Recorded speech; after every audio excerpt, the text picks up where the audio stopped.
नमस्कार, आप देख रहे हैं के न्यूज। देवभूमि के दंगल के साथ मैं सुनी चौहान और आज बात करेंगे लड़का लड़की राजी तो कुछ नहीं कर पाए काजी।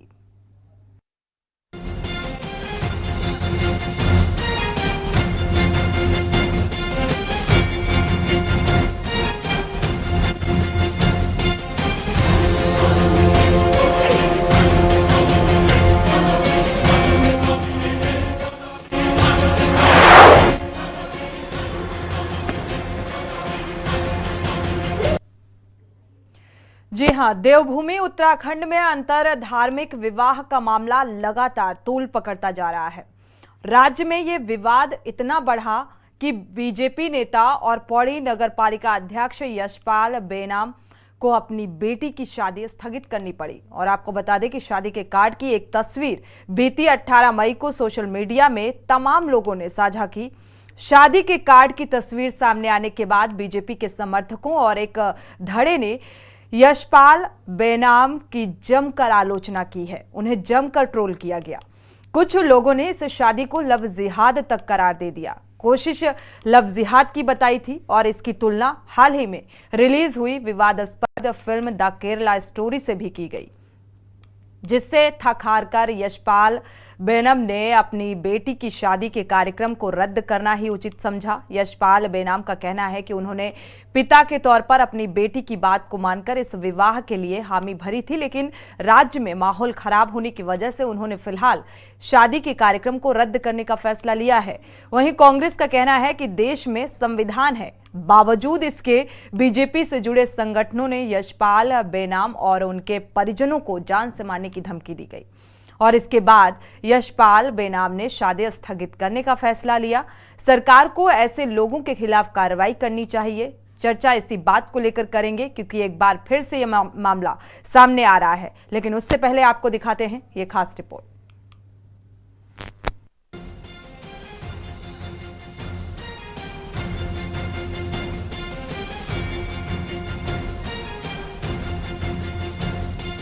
देवभूमि उत्तराखंड में अंतर धार्मिक विवाह मामला लगातार तूल पकड़ता जा रहा है। राज्य में ये विवाद इतना बढ़ा दिया कि भाजपा नेता और पौड़ी नगर पालिका अध्यक्ष यशपाल बेनाम को अपनी बेटी की शादी स्थगित करनी पड़ी। बता दें कि शादी के कार्ड की एक तस्वीर बीती 18 मई को सोशल मीडिया पर तमाम लोगों ने साझा की। शादी के कार्ड की तस्वीर सामने आने के बाद भाजपा के समर्थकों और एक धड़े ने यशपाल बेनाम की जम करके आलोचना की। उन्हें जम करके ट्रोल किया गया। कुछ लोगों ने इस शादी को लव जिहाद की कोशिश बताई थी और इसकी तुलना हाल ही में रिलीज हुई विवादास्पद फिल्म द केरला स्टोरी से भी की थी, जिससे थक हार करके यशपाल बेनाम ने अपनी बेटी की शादी के कार्यक्रम को रद्द करना ही उचित समझा। यशपाल बेनाम का कहना है कि उन्होंने पिता के तौर पर अपनी बेटी की बात को मानकर इस विवाह के लिए हामी भरी थी, लेकिन राज्य में माहौल खराब होने की वजह से उन्होंने फिलहाल शादी के कार्यक्रम को रद्द करने का फैसला किया है। 21वीं सदी का युग है, लड़के लड़कियां इस काम को मतलब शादी करने के लिए फ्री हैं। सबके इस तरह का माहौल जो है क्रिएट हो गया है कि मुझे लगता है इस तरह के माहौल के बाद शादी के लिए परिस्थितियां अनुकूल नहीं है। जो हमारा 25, 26, 27, 28 का कार्यक्रम था, तो फिलहाल इन तमाम चीज़ों को देखते हुए एक बाप होने के नाते मैंने अपनी बच्ची के प्यार को स्वीकारा। वर पक्ष के हम लोगों ने परिवार ने आपस में बैठकर शादी करने को फैसला किया था, लेकिन जो वर्तमान माहौल चल रहा है वो एक नगर पालिका अध्यक्ष होने के नाते, एक जनप्रतिनिधि होने के नाते अब मेरी जिम्मेदारी अपनी जनता के प्रति भी है। ये का भी धन्यवाद करता हूँ कि उन्होंने कहा है कि उनका निजी मामला है। तमाम संघ के बड़े पदाधिकारियों का मुझे फोन आया और उन्होंने बड़े सही ढंग से मेरे अपनी बात जो है मेरे सामने रखी है और मुझे किसी का दबाव नहीं बनाएगा। कई तरह की ये दुनिया है, इसमें कई तरह के लोग होते हैं। कुछ लोगों ने बड़े प्यार से बात की, कुछ लोगों ने भद्दे ढंग से बात की है। एक तरफ जहां पर यशपाल बेनाम ने भारी दबाव के चलते शादी के कार्यक्रम को स्थगित करने का फैसला लिया है, तो वहीं दूसरी ओर अब इस पूरे मामले में राज्य में सियासत गरमा गई है। बीजेपी इस पूरे मामले को निजी मामला बता करके इससे पल्ला झाड़ती हुई नजर आ रही है, तो वहीं दूसरी ओर कांग्रेस इस मुद्दे पर काफी उग्र है। कांग्रेस प्रदेश अध्यक्ष करण महारा का कहना है कि देश में संविधान लागू है, बावजूद इसके बीजेपी से जुड़े संगठन में यशपाल बेनाम और उनके परिजनों को जान से मारने की धमकी दी गई है, जिसके बाद यशपाल बेनाम ने शादी स्थगित करने का फैसला लिया है। लेकिन सरकार ने ऐसे लोगों के खिलाफ कोई कार्रवाई नहीं की। देखिए, ये उनका नितांत व्यक्तिगत निजी मामला है, जो वो चाहते हैं, क्योंकि निजी मामला है तो इसमें कोई राय देने की कोई ज़रूरत नहीं है। ये उनका व्यक्तिगत मामला है, जब चाहे वो शादी करे, जब चाहे स्थगित करे, ये उनकी अपनी निजी मामला है। जिस देश में संविधान का राज है और जो सरकार के लोग, बड़े लोग ये कह रहे हैं कि ये यशपाल बेनाम का अपना निजी मामला है, उनसे जुड़े हुए संगठन ने उनको धमकियां दी हैं और इसीलिए यशपाल बेनाम जी ने ये कहा कि बंदूक के संगीनों के साये के नीचे मैं अपनी बेटी की शादी नहीं करना चाहता। तो ये एक गंभीर चुनौती है और सरकार को ये जवाब देना चाहिए, भारतीय जनता पार्टी की सरकार को, कि आखिर जिन लोगों ने उनको धमकियां दी उन संगठनों के खिलाफ भारतीय जनता पार्टी की सरकार और प्रशासन क्या कार्रवाई कर रहा है। ये इनकी जिम्मेदारी है कि संविधान को लागू करें, ये इनकी जिम्मेदारी है कि नागरिकों के जो अधिकार हैं उनको सुरक्षित रखें। तो जिन इनसे जुड़े, बीजेपी से जुड़े हुए जो संगठन है, जिन्होंने इनको धमकियां दी हैं यशपाल बेनाम जी के और उनके परिवार को, उनके खिलाफ सरकार और प्रशासन क्या कार्रवाई कर रहा है। कुल मिलाकर के देवभूमि उत्तराखंड में अंतर धार्मिक विवाह के मामले में सियासी घमासान छिड़ा हुआ है। एक तरफ जहां बीजेपी इस पूरे मामले में नरम दिखाई दे रही है, तो दूसरी ओर कांग्रेस काफी उग्र दिखाई दे रही है। सवाल ये है कि आखिर जब संविधान हमें अंतर धार्मिक विवाह की पूरी स्वतंत्रता देता है, तो फिर किसी को इस शादी से क्यों आपत्ति है? क्या सरकार यशपाल बेनाम और उनके परिवार को धमकी देने वालों के विरुद्ध कार्रवाई करेगी? Uttarakhand desk report.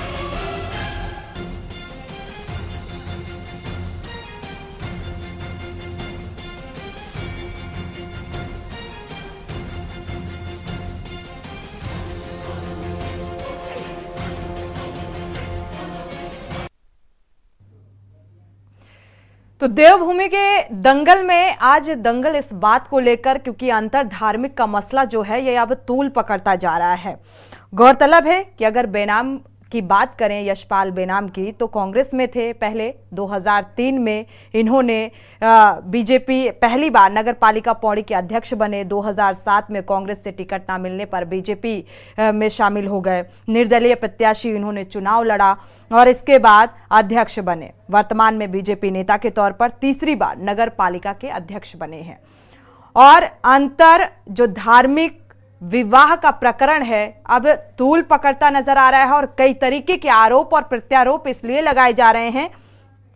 एक तरफ सुप्रीम कोर्ट की गाइडलाइंस हैं, उनको भी साझा करेंगे। दूसरी तरफ बीजेपी जबरन धर्मांतरण और लव जिहाद का विरोध करती रही है और ऐसे में ये मामला जो सामने आ रहा है, क्योंकि ये बीजेपी से जुड़े हुए हैं, इसलिए अपने आप में बड़ा हो जाता है। इसी बात को लेकर हम चर्चा करेंगे। हमारे साथ खास मेहमान जुड़े हुए हैं। मधु भट्ट हैं, बीजेपी प्रवक्ता हैं, आपका स्वागत है इस चर्चा में शामिल होने के लिए। राजेश रस्तोगी जी हैं, कांग्रेस प्रवक्ता हैं, आपका भी स्वागत है इस चर्चा में शामिल होने के लिए। पीसी थपलियाल जी हैं, आपका भी स्वागत है इस चर्चा में शामिल होने के लिए। स्वामी दर्शन भारती हैं, संस्थापक हैं देवभूमि रक्षा अभियान के, आपका भी स्वागत है इस चर्चा में शामिल होने के लिए। उदित घड़ियाल जी हैं, सोशल एक्टिविस्ट हैं, आपका भी स्वागत है इस चर्चा में शामिल होने के लिए। मामला बेहद संवेदनशील है। सबसे पहले पीसी थपलियाल जी से शुरुआत कर लेते हैं, इस चर्चा की आपके पास आएंगे। पीसी थपलियाल जी, एक तरफ तो लव जिहाद का विरोध करती है बीजेपी, दूसरी तरफ जो ये मामला अब तूल पकड़ता नजर आ रहा है, सोशल मीडिया में कई तरीके की प्रतिक्रियाएं लोगों की निकलकर सामने आ रही हैं, ट्रोल किया जा रहा है। हालांकि अभी के मौजूदा हालात को देखते हुए ये शादी स्थगित कर दी गई है। प्रतिक्रिया आपकी?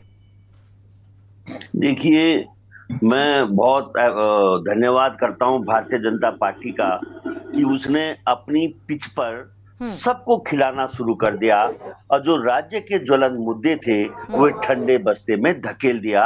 ऐसी पार्टी को मैं सलूट करता हूं और क्योंकि उनका किसी भी मुद्दे पे ईमानदारी से काम करते हुए हमने नहीं देखा, चाहे वो विकास के मुद्दे हों चाहे इवन धर्म के मुद्दे हों। हमारे सामने हमारे माननीय स्वामी जी दर्शन भारती जी हैं, जो उनका उत्तराखंड रक्षा अभियान की जब फाउंडेशन पड़ी थी उत्तराखंड में, इसीलिए पड़ी थी, उन्होंने इसीलिए डाली थी इसकी फाउंडेशन, क्योंकि भारतीय जनता पार्टी की दोमुखी राजनीति को उन्होंने देखते हुए कहा कि अगर यहाँ पे ऐसे लोग नहीं होंगे जो उन षड्यंत्रकारियों को रोकेंगे नहीं, ये नहीं कहता मैं कि कुछ धर्मों में षड्यंत्रकारी नहीं है, और जब वो उस से हमारे समाज में घुसते हैं तो उनको रोकने वाला कोई सजग प्रहरी चाहिए। इस प्रहरी का काम हमारे स्वामी दर्शन भारती बखूबी कर रहे हैं,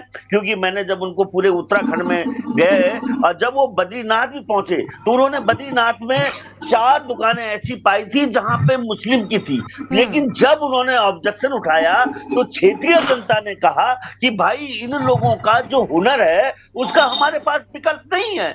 अगर आज जिस तरह से एक समाज हमारे बीच में काम करते हुए दिख रहा है तो वो पूरा सर्विस सेक्टर के माध्यम से हमारे यहाँ घुस रहा है और उसको भारतीय जनता पार्टी घुसने दे रही है।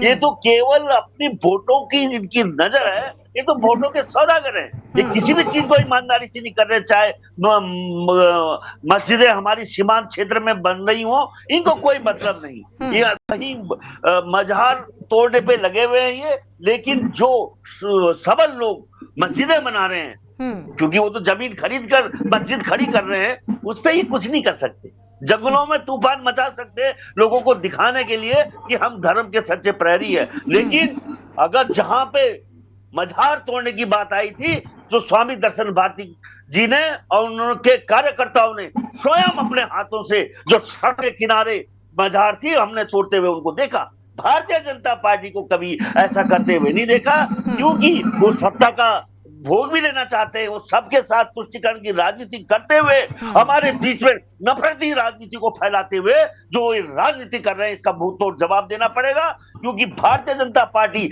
हमारे उत्तराखंड के जो जिसलिए ये आई थी सत्ता में कि हमारा बेरोजगारी दूर करेगी, हमारी अंकिता हत्याकांड में हमें न्याय दिलाएगी, हमारी किरण मसले जी बिल्कुल पीसी थपलियाल जी, मसले अनेक हैं, लेकिन आज जो मामला सामने आ रहा है बेहद संवेदनशील ये मसला है। जिस तरीके से ट्रोल किया जा रहा है, आलोचना की जा रही है, और सवाल ये भी उठता है कि जब 2 व्यक्ति अलग अलग धर्मों के हैं और वो राजी हैं तो फिर दिक्कतें क्या हैं। राजेश रस्तोगी जी आपके पास आएंगे, प्रतिक्रिया आपकी बेहद अहम है क्योंकि विपक्ष के सवाल अनेक हैं।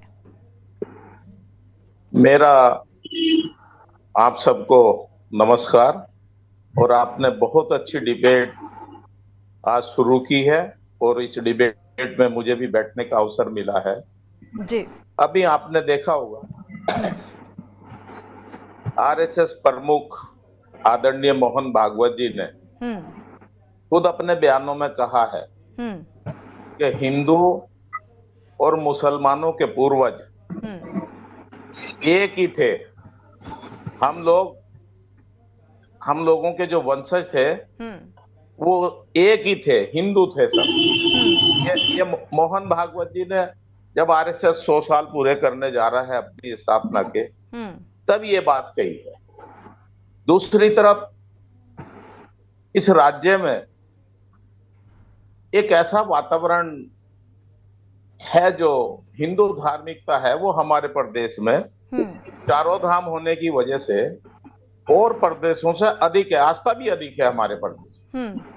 और ये ऐसी शादियों से 100% वातावरण खराब होता है। लेकिन 2 नौजवान बच्चों ने, 2 बालिग बच्चों ने, चाहे वो किसी भी मजहब के थे, भारत का संविधान, बाबा साहेब अम्बेडकर का संविधान, गांधी नेहरू का संविधान इजाजत देता है उनको शादी करने की, और उन्होंने शादी भी कर ली। अब उस शादी का विरोध अगर उस पार्टी के नेता और उस पार्टी के बड़े लोग करते हैं, यशपाल बेगम जी के ऊपर, तो दुर्भाग्यपूर्ण है। जो उन्होंने रिसेप्शन था वो स्थगित कर दिया, वो कैंसिल कर दिया। ठीक है, शायद ज्यादा उनका टॉर्चर हुआ होगा, उत्पीड़न हुआ होगा, उन्होंने स्थगित कर दिया। लेकिन क्या बेटे का तलाक भी होगा? कोई भाजपा का प्रवक्ता बताएगा या नहीं होगा? ये देश संविधान से चलता है। हमारे यशस्वी प्रधानमंत्री है नरेंद्र मोदी जी, और उनके समय में अगर कोई इस तरीके की धमकी किसी चेयरमैन को, मैं इसमें नहीं जाता, वो ठीक है, मधु जी से पूछ लेते हैं। मधु जी हमारे साथ जुड़ी हुई हैं, बीजेपी प्रवक्ता। मधु जी, बीजेपी से जुड़े हुए संगठनों ने ही ये धमकी दी है, और आखिर कब कार्रवाई होगी? क्यों कार्रवाई नहीं की जा रही है? धमकाने का प्रयास किया जा रहा है, जिस तरीके से धमकियां दी जा रही हैं, आप सुन पा रही होंगी। राजेश रस्तोगी जी को भी आपने सुना, क्या कहेंगी? जी देखिए, पहले तो मैं कहना चाहूंगी, मेरे पैनलिस्ट यहाँ पे सभी बैठे हैं, देखिए जो शादी विवाह का मामला होता है नितांत निजी होता है, और बिल्कुल जिस तरीके, क्योंकि ये उनका निजी मामला है। लेकिन जहां तक अगर ये अभी मेरे यहाँ पे भाई कह रहे थे थपलियाल जी, मैं थपलियाल जी को बताना चाहूंगी, देखिए हमने कहा है कि हम किसी का धर्म के विरुद्ध है, न किसी मजहब के विरुद्ध है। लेकिन जहां पर जोर जबरदस्ती से अगर किसी का धर्मांतरण किया जाता है तो इसके लिए हमने कानून भी बनाया है। और लव जिहाद जैसे मामले आ रहे हैं, जिस प्रकार से जो हमारी जो लड़कियां थी उनकी जिस प्रकार से मामले आए, उनकी हत्याओं के मामले में आए, इससे एक समाज में एक जागृति होती है और समाज उसके विरुद्ध खड़ा होता है। तो इसमें हम इसको एक धर्म के उसमें तराजू भी नहीं तोल सकते। हम इसको कहना चाहते हैं, जो अगर कोई भी हो, अपराधी कोई भी हो, जो अपराध कर रहा है वो अपराधी है। लेकिन यहाँ पर बात हो रही है एक विवाह की बात हो रही है। अगर हमने कहीं ये मामला आ रहा है, लेकिन इस मामले को लव जिहाद से भी जोड़ा जा रहा है, और कांग्रेस लगातार इस मामले को तूल दे रही है। क्या वजह है, क्यों इस तरीके से तूल दिया जा रहा है इस मामले को? सोनी जी, जिस प्रकार से कांग्रेस इस मामले में बढ़ चढ़कर हिस्सेदारी इस मामले को कि कौन सा रंग देना चाहती है, जबकि हमारे जो माननीय जो यशपाल जी हैं, वो बेनाम जी खुद ही आए और उन्होंने कहा मुझे ना कोई डरा रहा है ना कोई धमका रहा है। मैंने केवल ये अपने आप ही मैंने ये फैसला लिया है कि मैं अभी नहीं करना चाहता, मैं स्थगित करना चाहता हूँ इस विवाह को। यहाँ पे तो राजेश जी कह रहे हैं कि विवाह भी हो गया, शायद राजेश जी को ज्यादा पता होगा, तो मैं उस विषय पे नहीं जाऊंगी। लेकिन ये नितांत उनका निजी मामला है, और जहां तक धार्मिक सौहार्द को बिगाड़ने की बात जो इनके कांग्रेस के नेताओं के द्वारा जो लगातार बयानबाजी हो रही है, ये कौन सा रंग देना चाहते हैं इस उत्तराखंड की देवभूमि में, जो कि सर्वधर्म समभाव की बात करती है, जो सारे वसुधैव कुटुंबकम की बात करती है, वो उस देवभूमि को उसका माहौल बिगाड़ने का जो ये प्रयास किया जा रहा है, ये उसमें भी सफल नहीं होने वाले। क्योंकि जिस प्रकार की राजनीति ये करते आए हैं, वर्षों से इन्होंने इसी प्रकार की राजनीति की है, तो तुष्टीकरण की जो ये राजनीति की है, ये इसमें कहीं सफल नहीं होने वाले। और निश्चित रूप से देखिए, ये मामला है बिल्कुल उनका निजी मामला है, और जिस प्रकार से उन्होंने वो निर्णय लिया है, उन्होंने खुद स्वयं आकर चैनलों में कहा है कि ये निर्णय मैंने स्वयं लिया है कि मैं इसको स्थगित करना चाहता हूँ। तो अब इसमें भाजपा कहाँ से शामिल हो गई? भाजपा अगर वो कहे कि हाँ मुझे डराने, बीजेपी तो अपने आप शामिल हो जाएगी। अगर बीजेपी से जुड़ा हुआ शख्स है तो आप कैसे उसे नकार सकते हैं? मधु, देखिए सोनी जी, वो नगर पालिका, देखिए इतने बड़े अध्यक्ष हैं वो खुद ही, उनको कौन डरा धमका सकता है? वो कई बार की उन्होंने चुनाव लड़े, तो उन्होंने खुद भी कहा। तो फिर ये रद्द क्यों कर दिया गया? अगर ये कार्यक्रम निजी था, किया जाना चाहिए था, तो रद्द क्यों कर दिया? उनकी इच्छा थी, उन्होंने स्वयं ये फैसला किया, चैनल पे आके कहा, उन्होंने स्वयं कहा, उन्होंने कहा, और वो इतने देखिए बहुत सक्षम है। अगर उनको कोई जबरदस्ती दबाव की कोई होता तो वो खुद ही रिपोर्ट कराते। अगर उनको कोई डराया धमकाया जाता, वो खुद आकर कह रहे हैं कि नहीं मैंने खुद ये फैसला लिया है। तो अब इसमें कांग्रेस किस प्रकार की राजनीति करना चाहती है, ये यहाँ के धार्मिक जो, चलिए राजेश जी आपके पास आएंगे, लेकिन उससे पहले हमारे साथ और भी दो मेहमान हैं, उनकी प्रतिक्रिया पहले ले लेते हैं। स्वामी दर्शन भारती जी भी जुड़े हुए हैं, आपके पास आते हैं। जिस तरीके से ये मामला पूरा सामने आ रहा है, आपने पिछले कुछ दिनों में देखा होगा हमारे देश में ऐसी तमाम मामले निकलकर सामने आए जिससे पूरा समाज डरा हुआ भी है, सहमा हुआ भी है। लेकिन क्या देश का संविधान भी बदल गया है? ये किससे पूछ रहे हैं आप? जी आपसे। जी देखिए, ऐसा है, हम देश के संविधान की, कानून का बहुत सम्मान करते हैं। एक तरफ तो इस देश में शरीयत है, शरीयत के अनुसार इस्लाम का कानून चलता है, तो हमारे भी परंपराएं हैं। जो लाखों साल से हैं। भगवान बद्रीलाल का जो क्षेत्र है, इसका अपना परंपराएं हैं, अपने मर्यादाएं हैं, तो हमें इन मर्यादाओं का भी सम्मान करना चाहिए। मुझे लगता है कि डिबेट कहाँ थी यशपाल बेनाम की बेटी की शादी, यानी चली गई कहीं और। जी, हम ये कहते हैं, हमने यशपाल बेनाम जी से कहा कि आप उत्तराखंड के अंदर ये देवभूमि है, ये सर्वधर्म की भूमि नहीं है, यह हिंदू धर्म का उद्गम स्थल है। कौन कहता है सर्वधर्म की भूमि है? यहाँ पर कभी इस्लाम था ही नहीं। हमारे इतिहास के अंदर, हमारी मैथोलॉजी में ऋषिकेश के ऊपर कोई शासक ने जाने की हिम्मत नहीं की, और आज इस्लामिक जिहादी लोग बारात लेके जाएंगे पहाड़ में, तो ये हम होने नहीं देंगे, चाहे इस्लाम बेनाम हो या कोई भी अन्य हो। हमने इसका विरोध किया और विरोध तब तक जारी रहेगा जब तक हम जिंदा हैं। ये हमारी परंपराएं हैं, हमारे अपनी परंपराओं से, पूर्वजों की धरोहर से किसी को खेलने की इजाजत नहीं, चाहे सुप्रीम कोर्ट हो चाहे हाई कोर्ट हो। हाई कोर्ट, सुप्रीम कोर्ट और हाई कोर्ट के नियमों को भी चुनौती देते हुए नजर आ रहे हैं Swami ji. Supreme court, high court हमारी परंपराओं को कुचल नहीं सकता। इन अपनी परंपराओं और अपनी मर्यादाओं की रक्षा करने भी हमारा धर्म है, कर्तव्य हमारा। जी, चलिए, इन मर्यादाओं की रक्षा करना, क्योंकि ये मामला बेहद संवेदनशील है जिस मामले को लेकर हम चर्चा कर रहे हैं, और कुछ लोगों ने इस शादी की तुलना लव जिहाद से कर दी है, इसलिए ये बेहद महत्वपूर्ण और बेहद संवेदनशील हो गया है। यहाँ रुकेंगे एक छोटे से ब्रेक के लिए। ब्रेक से जब वापस आएंगे तो चर्चा को आगे बढ़ाएंगे। ब्रेक से वापस आ रहे हैं। चर्चा अब अंतर धार्मिक जो विवाह है इसको लेकर। यशपाल बेनाम ने अपनी बेटी की भावनाओं को समझते हुए उन्होंने ये डिसीजन लिया कि शादी करा देनी चाहिए।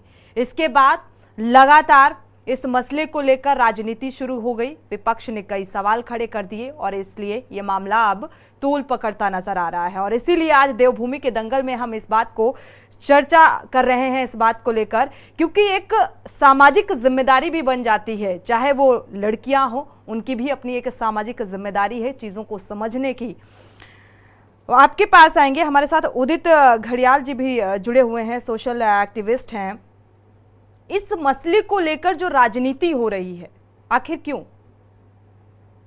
सोनी जी, देखिए, यशपाल रावत जी एक सम्मानीय नगर पालिका अध्यक्ष हैं, पूर्व में विधायक भी रहे हैं, और वो जाना माना चेहरा है पौड़ी गढ़वाल के।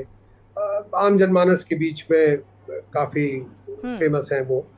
तो जब ये शादी का मसला आया, जबकि उनकी बेटी एक अंतर धार्मिक विवाह कर रही है, तो बहुत सारे लोगों को पौड़ी और पौड़ी के आसपास काफी चौंकाने वाला एक ये बात थी कि यशपाल रावत जी की नगर पालिका अध्यक्ष जी की बेटी ऐसा कर रही है। उसका एक कारण है, उसका कारण यह है कि कुछ वर्ष पूर्व ऐसा ही कुछ पौड़ी शहर में हुआ था, और जिसमें यशपाल बेनाम जी ने खुद विरोध करा था। तो लोगों को ये लगता है कि जब इन्होंने उस वक्त विरोध करा, तो अब क्यों ये कैसे कर रहे हैं? अब उनकी बिटिया कर रही है, ये तो होता रहता है, विवाह तो चलते हैं, सब तरीके के विवाह होते हैं, और भारत सरकार का कानून भी है, स्पेशल मैरिज एक्ट में इसीलिए किया गया कि कोई धर्मांतरण ना हो और अपना आप शादी कर सके, वो एक प्रोविजन बना है।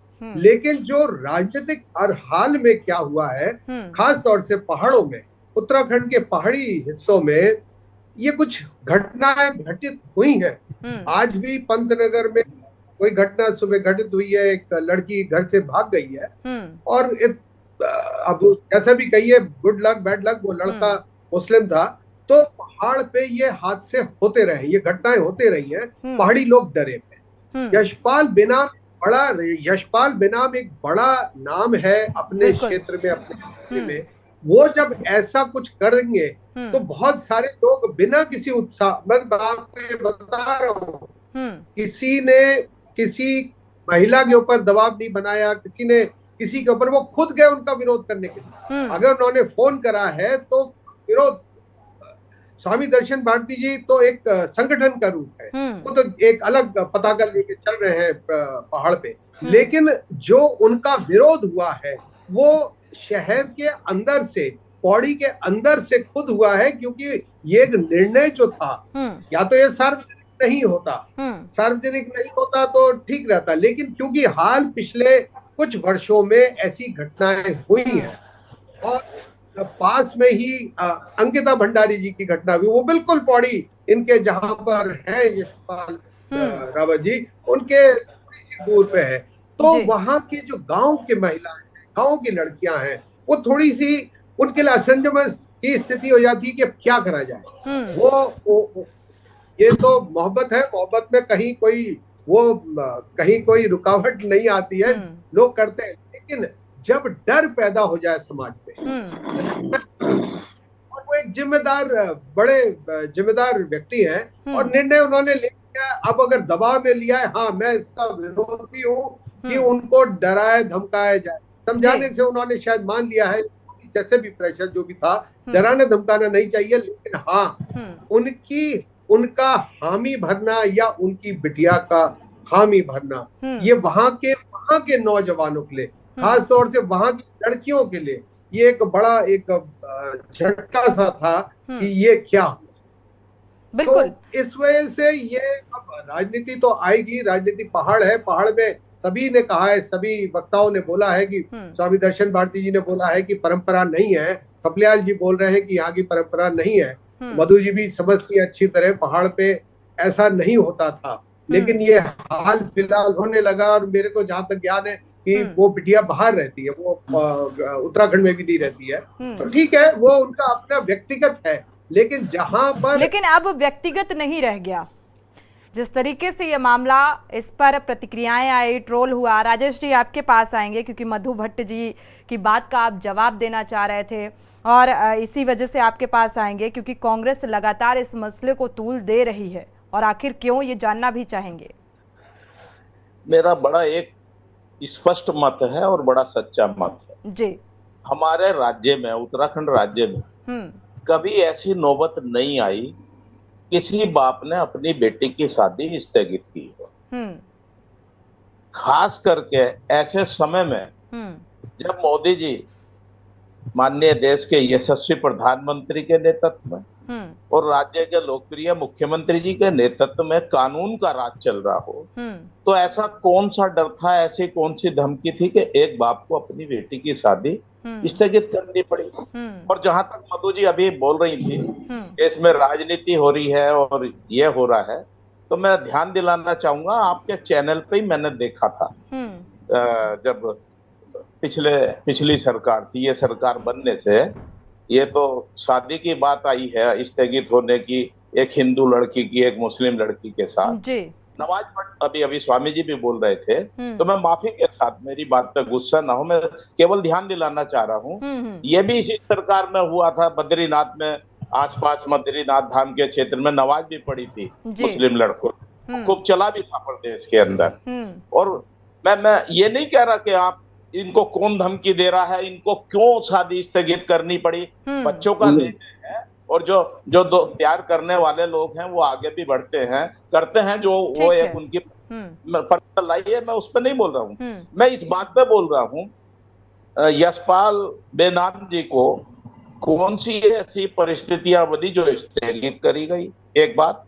अंकिता भंडारी में आज तक वीआईपी कातिल का पता नहीं चला। दूसरी बात, एक गढ़वाली के मुंह पे 56 इंच का थप्पड़ एक मंत्री ने मारा, वो मंत्री वांटेड है एफआईआर में, आज तक पुलिस ने उसे बयान लेने के लिए भी नहीं बुलाया, उसकी गिरफ्तारी नहीं। ये कानून का हाल है।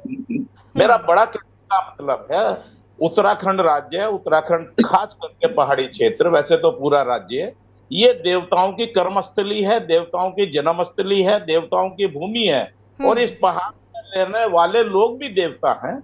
इस तरीके की चीजें नहीं होनी चाहिए। एक तरफ आप लैंड जिहाद के नाम पर खूब प्रचार कर रहे हो, अपना खूब प्रचार कर रहे हो, करो, करना भी चाहिए।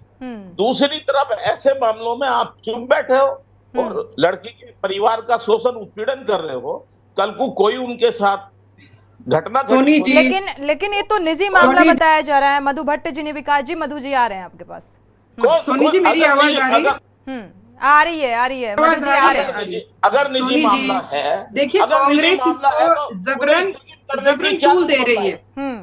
जिसने अपने ये कार्ड छपवा दिए हों, उन्होंने स्वयं यशपाल जी कह रहे हैं मैंने स्थगित किया है, दिए हों, ठीक है, डराया गया ना, स्थगित नहीं करना चाहिए था। राजेश रस्तोगी जी, आपका ये कहना है, ठीक है, आपकी बात कंप्लीट हो गई तो मैं मधु भट्ट जी का रुख कर लेती हूँ, फिर इसके बाद पीसी थपलियाल जी आपके पास आएंगे। जी मधु भट्ट जी। अतिक्रमणकारियों पे कार्रवाई की जा रही है। हमारी सरकार ने अतिक्रमण जहाँ जहाँ हुआ है वहाँ पे कार्रवाई की है। मसला अतिक्रमण, लैंड जिहाद का जिक्र ही नहीं कर रहे हैं हम, लफ्ज जिहाद पर बात कर रहे हैं। धार्मिक जो जबरन धर्मांतरण किया उसके लिए कानून बनाया हमने। जबरन धर्मांतरण की लेकिन जिस प्रकार से बिल्कुल ठीक कई वर्षों से किया जा रहा था, कई वर्षों से किया जा रहा था, ये अच्छी तरह जानते हैं। राजेश जी बैठे यहाँ पे, थपलियाल जी बैठे यहाँ पे, हमारे महाराज जी बैठे हैं, तो सब दुदित जी बैठे हैं, सभी जानते हैं कि यहाँ पर उत्तराखंड में जो बहुत ही एक शांति प्रिय क्षेत्र था, वहाँ की जो भौगोलिक जो संरचना है उसको बिगाड़ने का जो प्रयास किया जा रहा है वो किन तत्वों के द्वारा किया जा रहा है और लगातार किया जा रहा है। वो लैंड जिहाद के नाम पे किया जा रहा है, वो धर्मांतरण के नाम पर किया जा रहा है, और किस प्रकार से जो तुष्टीकरण की राजनीति जो कांग्रेस कई वर्षों से करती आ रही है, वो उसका स्वरूप, उसका इस उत्तराखंड के जो स्वरूप बिगाड़ने का प्रयास कर रही है। और आज भी जो विषय बिल्कुल नितांत जो उस जो यशपाल जी हमारे हैं, वो उनका पारिवारिक मामला है, उस पारिवारिक मामले को आज पूरा इस पे चैनल के माध्यम से पूरा देश दुनिया को दिखाया जा रहा है। क्या दिखाना चाहते हैं उत्तराखंड के भूमि की, क्या दिखाना चाहते हैं? देखिए हमारा जो देवभूमि उत्तराखंड है, यहाँ पे बहुत ही शांति प्रिय लोग हैं, और जिस प्रकार से देखिए एक वर्ग चाहता है, वर्ग की अपनी भावनाएं रही होंगी, उन्होंने कहा होगा तो उन्होंने ठीक है वो निर्णय लिया, वो उनका निजी निर्णय था। अगर वो जिस प्रकार से उनका पहले निर्णय था कि नहीं मैं धूमधाम से करूंगा, अब उनका निर्णय है कि नहीं मैं स्थगित कर दूंगा, ये उनका व्यक्तिगत निर्णय। लेकिन कांग्रेस को क्या हो रखा है? कांग्रेस किस बात पे ये तूल देना चाहती है? क्यों यहाँ का जो धार्मिक सौहार्द उसको क्यों बिगाड़ना चाहती है? ये कांग्रेस बताए ना।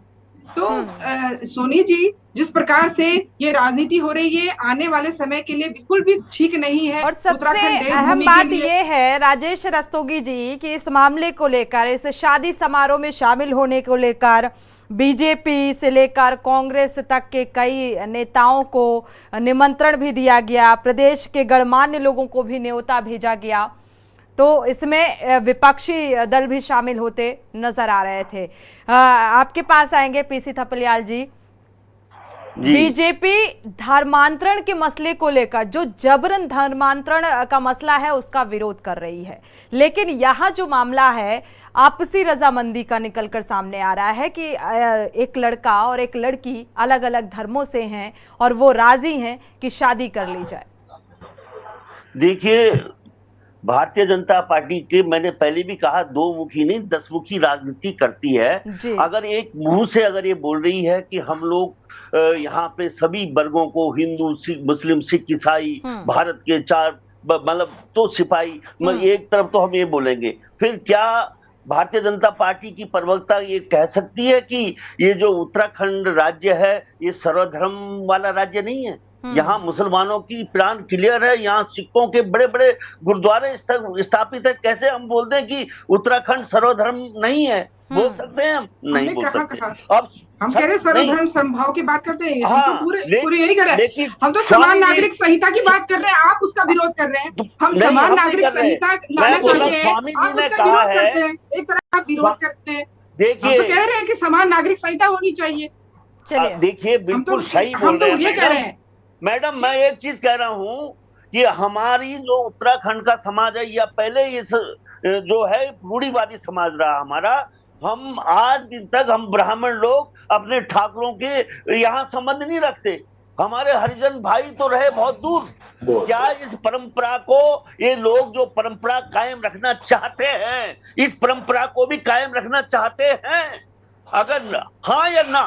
दूसरी चीज ये है कि जिस तरह से आज समाज में परिवर्तन आ रहा है, आज मतलब बाप को बच्चे नहीं सुन रहे हैं, वो कौन नहीं जानता इस बात को। आज तो रूढ़िवादी थपलियाल जी, पीसी थपलियाल जी, रूढ़िवादी जो विचारधारा है वो अब विलुप्त सी होती जा रही है। इसके पीछे की वजह क्या मानते हैं आप? क्योंकि मुझे लगता है जो फिल्में समाज का आईना होती थी कहा जाता है, लेकिन आज वो असल जिंदगी में देखने को मिल रहा है।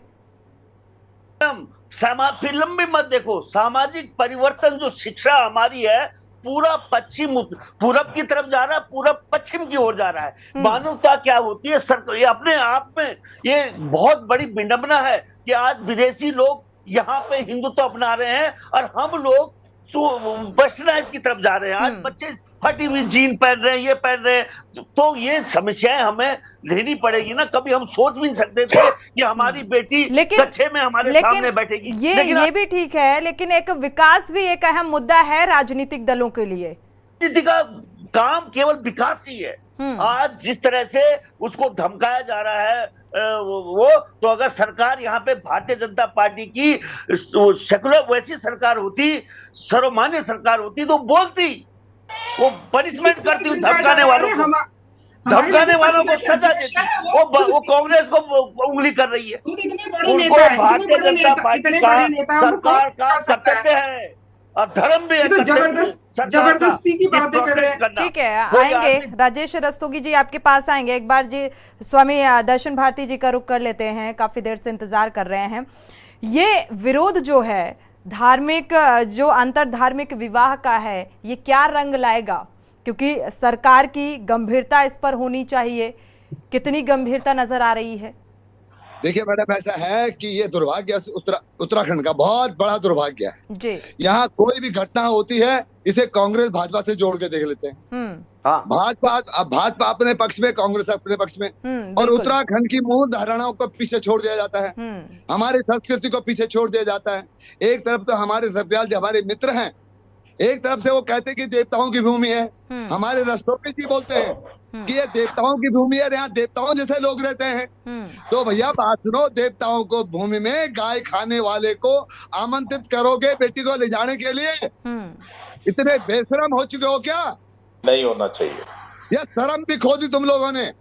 क्या कर सकते हैं सर? उत्तराखंड के लोगों को कहना चाहता हूँ कि ये देवभूमि है। हम नफरत फैला सकते हैं, हम केवल नफरत फैला सकते हैं कि इनको खदेड़े संविधान खदेड़ने देगा हमें। अरे मान्यवर थपलियाल जी, इसीलिए तो हमने एक बात कही, हम भाजपा और कांग्रेस को एक साइड रखे। भाजपा कांग्रेस तो अपने हिसाब से अपना वोट बैंक देखेगी, परंतु हमें अपनी संस्कृति, अपनी मर्यादा, आपके पिताजी, आपके दादाजी की मर्यादा, मैं अपने पिताजी, अपने दादाजी की मर्यादा, अपने गांव की मर्यादा, अपने भगवान भद्रशाल की मर्यादा, अपने इष्ट देवताओं की मर्यादा, अपने गाय की मर्यादा को भूल जाऊं? यशपाल बेनाम को तो दंड मिलना चाहिए था। जिस आदमी ने दुस्साहस किया, पहली बार बस में है ही नहीं, बेटी कहना नहीं मान रही है। बिल्कुल, उस आदमी को दंड मिलना चाहिए कि जिस आदमी जेल हो जाएगी अगर उसकी बेटी को रोकता है। जिसने इतना बड़ा दुस्साहस किया, निमंत्रण पत्र छपवाए कि आओ जिहादियों, आओ आओ, देवभूमि से लड़की ले जाओ। शर्म की बात है। मुझे लगता है इसलिए हो चुकी है। जब कोर्ट मैरिज हो गई है तो फिर क्या करें? बिल्कुल सही। बाप का दिल, अरे वो बुलाएगा नहीं लोगों को। ऐसे तो हमने हजारों लड़कियां जाती हुई देखी, और इस लव जिहाद में पहला कार्य मैंने उत्तराखंड में शुरू किया। स्वामी दर्शन भारती जी, ये भी कहा जाता है, आप रूढ़िवादी विचारधारा की बात करते हैं, हम भी बड़े बुजुर्गों से ये सुनते आए हैं कि कहा जाता है कि लड़की की कोई जाति नहीं होती, वो जिस धर्म में जाती है उस धर्म की हो जाती है, उस जाति की हो जाती है। फिर धर्म और जाति की राजनीति क्यों? सनातन धर्म में सुनो, ये तो आपने सनातन धर्म को समझा नहीं। हमारे सनातन धर्म को बेटी को संस्कृति रूपी बेटी कहा गया, समझिए। हमारे धर्म में, हमारा धर्म इतना बड़ा धर्म है जिसमें बेटी को संस्कृति रूपी बेटी कहा गया है कि जा बेटी, तूने दूसरे के घर जाना है और अपने घर के संस्कारों को वहां जिंदा रखना है मेरी बेटी। ये इतनी बड़ी परंपरा है हमारी। परंतु एक बात हम कह देना चाहते बड़े साफ कि जिहादियों की बारात उत्तराखंड में नहीं आने दी जाएगी, आगे भी भविष्य में भी। अगर कोई आदमी उत्तराखंड का ऐसा दुस्साहस करेगा तो परिणाम उसे भुगतने पड़ेंगे। वो तो फिर भी शांति प्रिय लोग हैं। अगर कहीं पश्चिमी यूपी होता या हरियाणा होता, अरे अब तक तो काम तमाम हो गया होता इनका। ऐसी कैसी हैसियत होगी बेनाम की कि जिसने निमंत्रण पत्र छाप दिया? अरे तेरी बेटी ने मुसलमान से शादी कर ली, कौन मना कर रहा है? तेरी बेटी ने अगर मुसलमान से कोर्ट मैरिज करी, कौन मना कर रहा है? परंतु तुम्हें सामाजिक रूप से उसे ऐसा नहीं करना चाहिए था। सामाजिक रूप से आज यशपाल बेनाम ने जो अगर ये कार्य वापस लिया तो ये समाज का सम्मान है, ये समाज का दबाव है, कुछ भी कहा जा सकता है। दबाव बस ही सही, ये चीजें जो टलती हुई नजर आ रही हैं। आपके पास आएंगे उदित जी। देखा जाए महज सिर्फ एक सरकार की ही जिम्मेदारी ना कहा जाए, बल्कि सामाजिक जिम्मेदारी को भी समझना होगा, जिस तरीके से ये मामले सामने आ रहे हैं। जी सोनी जी, बिल्कुल सही कहा आपने। देखिए, जो राजनेता है उसका एक बहुत बड़ा रोल है जी समाज में। ये पूरे विश्व के लिए है, पूरी पृथ्वी के लिए है, क्योंकि जैसे कि फिल्म एक्टर्स को रोल मॉडल लेके चलते हैं, आप अगर गांव देहात में जाएंगे तो गरीब इंसान वो राजनेताओं को एक रोल मॉडल के रूप में लेता है। ये जो अभी स्वामी जी ने कहा कि सामाजिक दबाव, मैंने खुद देखा वह सामाजिक दबाव है, बहुत जबरदस्त रहा, क्योंकि काफी घटनाएं ऐसी पहाड़ पे हो गई जो कि बड़ी शर्मनाक थी, जो नहीं होनी चाहिए थी। वो जिसकी भी गलती रही हो उस पे मैं जाना नहीं चाहता गहराई में, लेकिन ये घटनाएं हो रही हैं और ये धार्मिक घटनाएं हो रही हैं। तो उसकी वजह से यशपाल बेनाम को, जो यशपाल रावत जी है, उनको एक सीधा आदमी, मतलब सीधी लकीर पे चलने वाला आदमी माना जाता था। लेकिन जो जैसा कि स्वामी दर्शन भारती ने कहा कि उन्होंने जो शादी करना कोई बुराई थोड़ी ना है, आप कर रहे हैं, सब हो रही है शादियों में, कौन रोक सकता है? संविधान के अंदर है, आप शादी कर सकते हैं। लेकिन जो उन्होंने वहां पर इनविटेशन भेजे और जो इस समय का माहौल पिछले कुछ वर्षों से चल रहा है, और साथ में फिर कहना चाहता हूं, वो उन्होंने ऐसे ही एक वाकया में विरोध करा था। तो अगर आपने विरोध करा है तो यहाँ आपको विरोध झेलना पड़ेगा। बिल्कुल, सामाजिक स्तर पे। देखिए, वैसे तो आप दिल्ली शहर में जा रहे हैं, आप कहीं जा रहे हैं, लेकिन जब ग्रामीण परिवेश से आप बात करते हैं, ये जितनी भी मैं सोशल मीडिया में जो लेडीज की तरफ वो बातें सुन रहा था, जो उनको फोन करके बोल रही थी, वो सब ग्रामीण परिवेश से आती है। उनको खुद अपनी बेटी का डर है, क्योंकि रोल मॉडल, ये लोग एक रोल मॉडल है, ये लोग कुछ कर रहे हैं। मधु जी हैं, उनकी बात, उनके हाव, वो सब ऑब्जर्व करते हैं, जितने भी लोग हैं। बिल्कुल, पॉलिटिकल इम्पैक्ट पड़ता है खासतौर से गरीब लोगों पे। तो हमारे यहाँ जो चिंता का विषय बना वो लड़कियां बनी, कि आगे हम अपनी लड़की को कैसे रोकेंगे। बिल्कुल। मधु भट्ट जी आपके पास आएंगे, इसके बाद राजेश रस्तोगी जी आपका रुख करेंगे। मधु जी, अगर देखा जाए द केरला स्टोरी का जिक्र भी कर दिया गया, जैसे ये मसला सामने आया और पूरी तरीके से अंतरधार्मिक विवाह को द केरला स्टोरी से जोड़ दिया गया। अगर आपने देखी हो ये स्टोरी तो मुझे लगता है बेहतर समझ पाएंगे इस सवाल को। देखिए सोनी जी, ये बहुत ही क्योंकि गंभीर समस्या कई वर्षों से बनी हुई थी, और ये पूरे उत्तराखंड की समस्या नहीं है, मुझे लगता है पूरे भारतवर्ष की समस्या है। जिस प्रकार से केरला, तो आपने देखा ही होगा केरला में किस प्रकार से ये जो जबरन धर्मांतरण ही कहूंगी मैं इसे, जिस प्रकार से किया गया। और देखिए, और अधिकतर क्योंकि जो महिलाओं को इसका शिकार होना पड़ता है, लव जिहाद के माध्यम से हो या और अन्य माध्यमों से। आपने कश्मीर देखा होगा, जो कश्मीर फाइल्स देखी होगी, उसमें किस प्रकार से देखो महिलाएं इसका दुख भोगती, इसका दंश जो है वो महिलाएं भोगती हैं सबसे ज्यादा।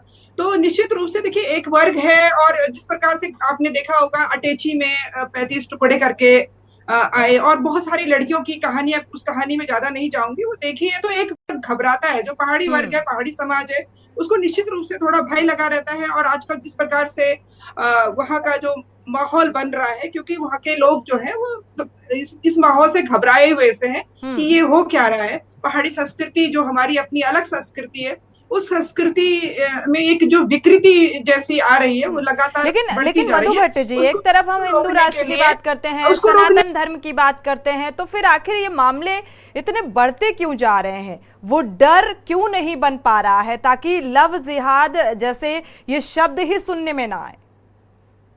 देखिए, निश्चित रूप से कानून इसीलिए बना है। देखिए, उत्तराखंड में इसीलिए हमने एक जबरन जो धर्मांतरण का जो कानून था, बिल्कुल उसको इसीलिए हम उसको लेकर आए हैं। और जिस प्रकार से अतिक्रमण हो रहा था, जगह जगह अतिक्रमण चल रहा था, एक जो एक षड्यंत्र के तरीके से, उसको भी बिल्कुल हमारी सरकार उस पर भी काम कर रही है, जिसमें जिसको राजनीति रंग दिया जा रहा है, जबकि यहाँ के जो सौहार्द है उसको बिगाड़ने का जो प्रयास किया जा रहा था उसके लिए, क्योंकि बहुत इसमें हमारा जो क्षेत्र है पूरा, अगर देखें हमारा पूरा उत्तराखंड, तो पूरे आप देखिए कई बगल से चाइना लगा हुआ है, एक सीमांत क्षेत्र है, और सीमांत क्षेत्र की सुरक्षा का भी बहुत बड़ा सवाल है। इसलिए एक बहुत ही गंभीर मसला है ये, जिस प्रकार से कौन से जो ये गतिविधियां हैं क्यों हो रही है, क्या क्या किया जा रहा है, उन कारणों से सुरक्षा की दृष्टि से भी बहुत संवेदनशील है हमारा उत्तराखंड राज्य। तो इसलिए बहुत आवश्यक है इसमें राजनीति नहीं करनी चाहिए, इसमें सब दलों को इसमें सोचना चाहिए कि नहीं, उत्तराखंड जो है हमारी जो देवभूमि है उसको, उसकी संस्कृति को विकृत न किया जाए, उसकी संस्कृति को सुसंस्कृत रहने दिया जाए। इसके लिए सभी पक्षों को एक समान आने के साथ हालांकि बीजेपी के जो मीडिया प्रभारी हैं उन्होंने तो साफ इनकार ही कर दिया कि इस मामले की कोई जानकारी नहीं है हमारे पास, लेकिन फिर भी इस मामले को लेकर राजनीति भी हो रही है। राजेश जी। जी बिल्कुल, राजनीति स्वाभाविक है, होगी। एक चेयरमैन है, निर्वाचित चेयरमैन है, भाजपा के चेयरमैन है, उनकी बेटी के विवाह का मामला है। मैं तो मधु जी से ये पूछना चाहता हूँ, ये जो शादी हुई है बच्चों की या होगी जी, जैसा मुझे जानकारी लगी है कि उनकी कोर्ट मैरिज हो चुकी, ये लव जिहाद का मामला है या नहीं, एक बात। दूसरा मैं पूछना चाहता हूँ, क्या उत्तराखंड राज्य में, जैसे आज भाजपा बेचैन नहीं है, आज सरकार बेचैन नहीं है, आज संघ के लोग बेचैन नहीं है, क्या भविष्य में भी इस तरीके की शादियों पर प्रतिबंध लगेगा या होती रहेंगी? देखिए, ये निजी मामला होता है, विवाह व्यक्तिगत है, और व्यक्तिगत में उसमें आप कुछ, इसीलिए तो हम कह रहे हैं समान नागरिक संहिता रहेगी तो किसी को किसी भी प्रकार से कोई दिक्कत नहीं आने वाले समय में। लेकिन इसका विरोध भी आपका दल और अन्य दल नजर आते हैं कि उसमें विरोध करते हैं। हम चाहते हैं एक कानून हो, एक कानून बने, सबके लिए एक समान कानून बने, तो किसी को किसी भी प्रकार की कोई दिक्कत नहीं होगी। लेकिन ये जो मामला है, ये जो मामले हैं, ये बिल्कुल निजी मामला है, और उनकी अपनी जो व्यक्तिगत उनकी इच्छा थी कि वो शादी करे, व्यक्तिगत इच्छा है नहीं करना, स्थगित कर दिया। लेकिन जहां तक मेरा कहना ये है, क्योंकि मैं भी खुद देवभूमि उत्तराखंड से हूँ और चाहती हूँ कि यहाँ की जो देव संस्कृति है उसको विकृत करने का जो षड्यंत्र जो चल रहा था वो न चलने पाए, किसी भी माध्यम से हो, चाहे वो जबरन हो, चाहे किसी भी लोभ लालच किसी भी तरह से हो, यहाँ की जो संस्कृति को बिगाड़ने का प्रयास नहीं करना चाहिए। और ये हम सब लोगों को, जितने भी हैं, हम अब इस दलगत राजनीति से ऊपर उठकर इस समस्या का समाधान करना चाहिए और सोचना चाहिए देवभूमि उत्तराखंड वालों के लिए। चलिए मधु भट्ट जी, आप बीजेपी प्रवक्ता होने के नाते, चलिए ये आप इस बात का जिक्र कर रही हैं, लेकिन एक लंबे अरसे से जो माहौल देखने को मिल रहा है, लव जिहाद, लव स्टोरी के जो मसले हैं लगातार सामने आते रहते हैं, उसमें अनेक आरोप और प्रत्यारोप भी लगते हैं, वो मामला बेहद तूल पकड़ता है और फिर सामान्य और अस्थिर और ठंडा पड़ जाता है, ठंडे बस्ते में चला जाता है। तो मुझे लगता है इस तरीके की बातें कहने से बेहतर है कि इस ओर एक प्रयास भी करना चाहिए, क्योंकि लगातार हिंदू राष्ट्र, सनातन धर्म का जिक्र होता है और बड़े बड़े धर्मावलंबी इस बात का विरोध भी करते हैं। बावजूद इसके ऐसे मामले क्यों बढ़ते जा रहे हैं पीसी थपलियाल जी? इतना परिवर्तनशील है, उसको कोई नहीं रोक सकता। सबसे बड़े प्रचारक थे विवेकानंद जी, उन्होंने भी अपने जो 9 वॉल्यूम लिखे, उसमें उन्होंने अंत में यही लिखा कि समाज जो है कुत्ते वो बढ़ता जाएगा, उसको कोई नहीं रोक सकता, कितना चिल्ला लो। केवल राजनीतिक फायदा किसी को हो सकता है, अलग बात है, इस नफरत फैलाने से। लेकिन समाज जिस तरह से आगे बढ़ रहा है, क्योंकि जो मेरा परदादा था मेरा बाप नहीं, जो मेरा बाप था मैं नहीं, और मेरे बच्चे आज पूरे वेस्टर्नाइज हो चुके हैं और हमारा कोई अधिकार नहीं रह गया। और इस बात को अगर समाज नहीं समझ रहा तो उस समाज को भगवान ही बचा सकता है। इनकी संस्कृति क्या है, इनके संस्कार क्या है, वो भगवान ही जान सकता है। लेकिन हमारी संस्कृति प्रेम है, हम चाहते हैं हम प्रेम से रहें, और विभिन्न जाति, विभिन्न धर्म के लोग इस देश में रहते हैं और उनको हम नहीं प्रताड़ित कर सकते। एक विशेष वर्ग को हम बाहर नहीं कर सकते, ये यथार्थ है। अगर कोई माइक करके हम यहाँ पे एक नया समाज क्रिएट कर सकते हैं तो उसकी भूल है। इसलिए हमें समझना चाहिए, और समझते हुए हमारे मुरली मनोहर जोशी जी ने भी ऐसा ब्याह किया था। हो सकता है कि इस बेनाम बहुत बड़ी राजनीतिक हस्ती नहीं है, उसका कभी कोई एक विचार नहीं रहा है, कभी निर्दलीय, कभी कांग्रेसी, कभी भाजपा, जहां देखा तब अपराध, वही जो उसका कोई हम एग्जाम्पल नहीं ले सकते। उसने अपने यार दोस्तों को पार्टी देनी भी चाहिए, तो क्या हो गया था? ये कोई बड़ा पाप नहीं हो गया था इससे कोई, क्योंकि हम लोग कतई नेताओं को फॉलो नहीं करते। बिल्कुल, कुल मिलाकर अगर पीसी तपलियाल जी कहा जाए कि लड़कियों की खुद की भी जिम्मेदारी समझ में आनी चाहिए और ये बात समझने की भी जरूरत है। रस्तोगी जी, समय की कमी है इसलिए हम चर्चा को आगे नहीं बढ़ा सकते। आप सभी मेहमानों का इस चर्चा में शामिल होने के लिए बहुत बहुत शुक्रिया। लेकिन लगातार जो लव जिहाद के मामले सामने आ रहे हैं, एक जबरन लव जिहाद का मसला, यानी कि जबरन आप धर्मांतरण कराते हैं, और एक होता है कि आप ब्रेन वॉश करके उसे अपने धर्म में शामिल करते हैं, और शायद इसीलिए द केरला स्टोरी बहुचर्चित हुई है और इसके बाद भी ऐसे मामले सामने आ रहे हैं। इसी के साथ देवभूमि के दंगल में फिलहाल बस इतना ही। आगे खबरों के लिए आप देखते रहिए के न्यूज़ इंडिया।